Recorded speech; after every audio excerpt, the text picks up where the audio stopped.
বন্ধু, বন্ধুদের পাশে পাওয়া এটাই স্কুল লাইফের সবচেয়ে সুন্দর পার্ট। কিন্তু হার্শ রিয়ালিটিস হলো বিট্রিয়াল। আমি দেখেছি ফ্রেন্ড গ্রুপস যা আড্ডা খুনসুটি থেকে শুরু হয়, কিন্তু জেলাসি, গসিপ আর কম্পিটিশনের জন্য ব্রেক হয়।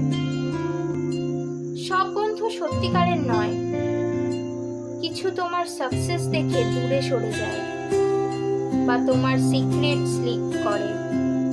আমার ক্ষেত্রে শুধু যারা বুঝতো তারাই থাকতো, কিন্তু অনেক বন্ধুই হারিয়েছি যারা শুধু ভালো আবহাওয়ার সঙ্গী ছিল।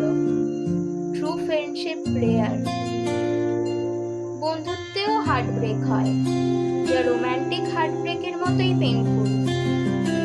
কিন্তু এটা সেলফ ডিসকভারিতে হেল্প করে বুঝতে যে তোমার ট্রু সার্কেল কত ছোট আর সেলফ রিলায়েন্স কত ইম্পর্টেন্ট।